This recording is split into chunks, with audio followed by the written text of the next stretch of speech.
रमज़ान बरकतों वाला महीना है। इस महीने में अल्लाह की ख़ास रहमत नाज़िल होती है। इस महीने में अल्लाह हमारे कोशिशों को देखता है, इसलिए वो हमारे छोटे से छोटे नेक अमल का बड़ा बदला देता है। ऐसे में हम सब की ये कोशिश होती है कि रमज़ान में ज़्यादा से ज़्यादा इबादत के लिए वक्त निकाला जाए। रमज़ान में टाइम की बचत कैसे कर सकते हैं, ऐसी ही कुछ टिप्स मैं आपके साथ शेयर करूँगी जो आपके लिए फ़ायदेमंद होंगी, इसलिए वीडियो को लाइक और शेयर ज़रूर करें।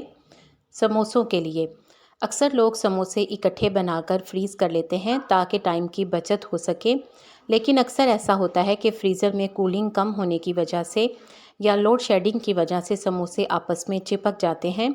इस मसले से बचने के लिए समोसे बनाकर फ्रीज़ करने से पहले इनके ऊपर थोड़ा सा मैदा या कॉर्नफ्लावर छिड़क दें या बेसन भी छिड़क सकते हैं। इस तरह से समोसे आपस में चिपकेंगे नहीं और ये क्रिस्पी भी बनेंगे, क्योंकि इनके ऊपर मैदा, कॉर्नफ्लावर या बेसन की कोटिंग हो चुकी होगी।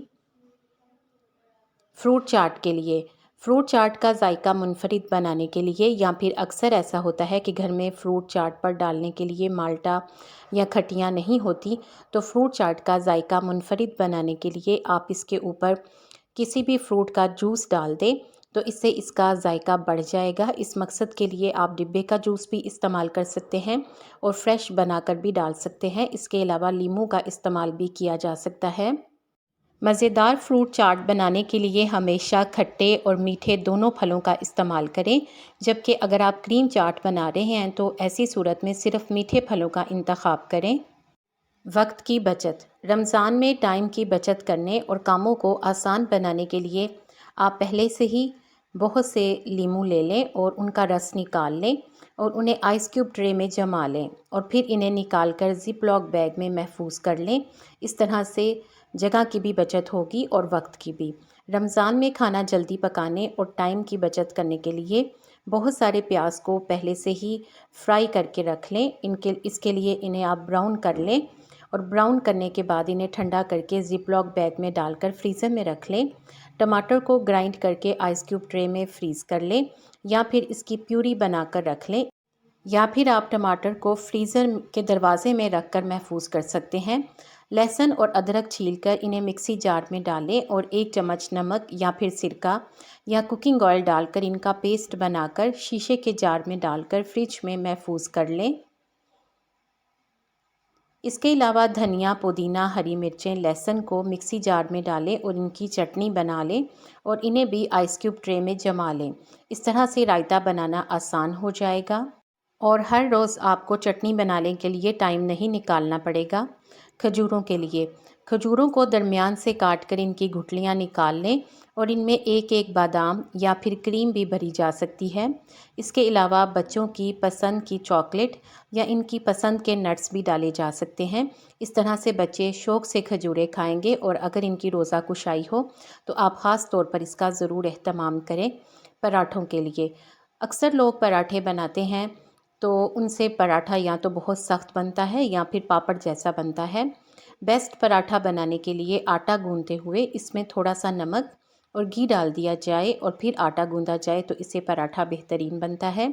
इसके अलावा पराठा बनाने से पहले तवे को अच्छी तरह से गर्म कर लें और फिर पराठा डालें और पराठे को हमेशा मीडियम आंच पर फ्राई करें या बनाएं। अगर आप पराठे तेज़ आंच पर बनाएंगे तो ये सख्त और पापड़ जैसा बनेगा, और अगर इसे हल्की आंच पर बनाएंगे तो ये रबड़ की तरह नरम हो जाएगा। इसलिए पराठे को दरमियानी आंच पर बनाएं। चॉपर और ब्लेंडर के लिए रमज़ान में चॉपर और ब्लेंडर का इस्तेमाल बहुत ज़्यादा होता है। ऐसे में इनके ब्लेड का तेज़ होना और अच्छे तरीके से काम करना भी बहुत ज़रूरी है। चॉपर के ब्लेड अगर तेज़ ना हो तो इनको तेज़ करने के लिए चॉपर या ब्लेंडर में थोड़ा सा नमक डालें और इन्हें 5 मिनट के लिए चला दें।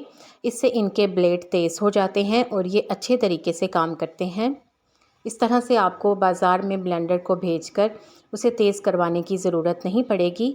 फ़्रेंच फ्राइज़ के लिए फ़्रेंच फ्राइज़ बनाना बच्चों की रोज़ाना की फरमाइश है, जिसे आसानी से पूरा करने के लिए आलूओं को फ्राइज़ की शक्ल में काट लें और फिर इन्हें उबलते हुए पानी में 1 चम्मच नमक और 1 चम्मच चीनी डालकर 1 मिनट के लिए बॉयल कर लें और फिर इन्हें निकाल कर फ़ौरन से ठंडे पानी में डाल दें। इन्हें थोड़ी देर के लिए ठंडे पानी में रखें, फिर ठंडे पानी से निकालने के बाद इन्हें अच्छी तरह से साफ़ कर लें ताकि ये खुश्क हो जाएं। इस मकसद के लिए आप पेपर टॉवल या किसी कपड़े का इस्तेमाल कर लें और जब ये अच्छी तरह से खुश्क हो जाएं तो इनके ऊपर कॉर्नफ्लावर या मैदा लगाकर इन्हें ज़िप लॉक बैग में डालकर फ्रीज़ कर लें। जब भी फ्रेंच फ्राइज़ बनाना हो बस इन्हें निकालें और घी या तेल में फ्राई कर लें। मज़ेदार और क्रिस्पी फ्राइज़ तैयार हो जाएंगे। पकोड़ा मसाला बनाने के लिए 4 बड़े चम्मच साबुत धनिया लें, 4 चम्मच ज़ीरा, 4 चम्मच कुटी लाल मिर्च, 1 चम्मच पिसी हुई लाल मिर्च, 1 चम्मच हल्दी, आधा चम्मच अजवाइन, 2 चम्मच चिकन पाउडर, 1 चौथाई चम्मच हींग पाउडर, 1 चम्मच नमक, 2 चम्मच चाट मसाला, 2 चम्मच कसूरी मेथी डालकर इन्हें मिक्सी जार में डालें और हल्का सा चला लें। आपका ज़बरदस्त पकोड़ा मिक्स तैयार हो जाएगा। आप इसे पूरा रमज़ान इस्तेमाल करें। कबाब के लिए तेल में अंडा या कबाब फ्राई करते हुए इसमें झाग सी आ जाती है। इस मसले से बचने के लिए तेल में चुटकी भर हल्दी डाल दें तो तेल में झाग नहीं बनेगी। सब्जियों के लिए रमज़ान में हर चीज़ महंगी हो जाती है, ऐसे में सब्जियां भी महंगाई का शिकार हो जाती हैं। आजकल सब्जियां सस्ती हैं।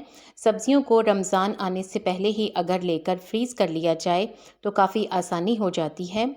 गाजर भी आजकल बहुत सस्ती है। गाजर लेकर आप इन्हें अच्छी तरह से पहले धो लें, फिर अपनी पसंद की कटिंग से काट लें और इन्हें उबलते हुए पानी में 1 छोटा चम्मच नमक और 1 चम्मच चीनी के साथ उबाल लें। तकरीबन 1 मिनट के लिए इन्हें उबालें, फिर इन्हें ठंडे यख पानी में डाल दें। 2 से 3 मिनट तक ठंडे पानी में रखने के बाद इन्हें पानी से निकाल कर अच्छी तरह से खुश्क करके ज़िप लॉक बैग में डालकर महफूज कर लें। इस प्रोसेस को ब्लांच करना कहते हैं।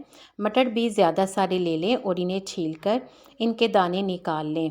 फिर इसके बाद इन्हें 1 मिनट के लिए उबलते हुए पानी में 1 चम्मच नमक और 1 चम्मच चीनी और थोड़े से कुकिंग ऑयल के साथ मटरों को 1 मिनट के लिए उबाल लें। चीनी और नमक डालने से इनके जायके और रंगत में फ़र्क नहीं आएगा। 1 मिनट उबलते हुए पानी में रखने के बाद इन्हें फ़ौरन से ही ठंडे यख पानी में डाल दें। ये प्रोसेस भी ब्लांच करना कहलाता है। फिर 2 से 3 मिनट के बाद इन्हें ठंडे पानी से निकालें और अच्छी तरह से खुश्क करके ज़िप लॉक बैग में डालकर महफूज कर लें। इस तरह आप इन्हें पूरा महीना इस्तेमाल कर सकते हैं। इसी तरह दूसरी सब्जियां जैसा कि शिमला मिर्च, इसे भी धोकर खुश्क कर लें और फिर इन्हें अपनी पसंद की कटिंग में काट लें और इनके ऊपर थोड़ा सा कुकिंग ऑयल अच्छी तरह से लगाकर इन्हें ज़िप लॉक बैग में डालकर फ्रीज़ कर लें। ये सब्जियां ना सिर्फ इस तरह महफूज रहेंगी बल्कि टाइम की भी बचत होगी क्योंकि आपने इनको पहले से काट लिया होगा। इसी तरह बंद गोभी को भी धोकर अपनी पसंद की कटिंग में काट कर ज़िप लॉक बैग में डालकर फ्रीज़ कर लें। पालक को मत धोएं, पालक को धोए बगैर ही किसी कपड़े की मदद से साफ़ कर लें और इनकी डंडियां उतार कर इन्हें किसी एयर टाइट कंटेनर में टिश्यू पेपर या फिर कॉटन के कपड़े में लपेट कर रखें। आपको इन टिप्स में से कौन सी अच्छी लगी है कमेंट सेक्शन में ज़रूर बताएं। वीडियो को लाइक करके शेयर कर दें। आपके शेयर करने से यकीनन किसी को फ़ायदा हो जाएगा। उम्मीद है कि आपने चैनल को सब्सक्राइब कर लिया है। अगर अभी तक नहीं किया तो जल्दी से सब्सक्राइब कर दें और बेल आइकॉन भी प्रेस कर दें ताकि आपको इस तरह की अच्छी अच्छी वीडियोस टाइम पर और सबसे पहले मिलें। आप सबका बेहद शुक्रिया।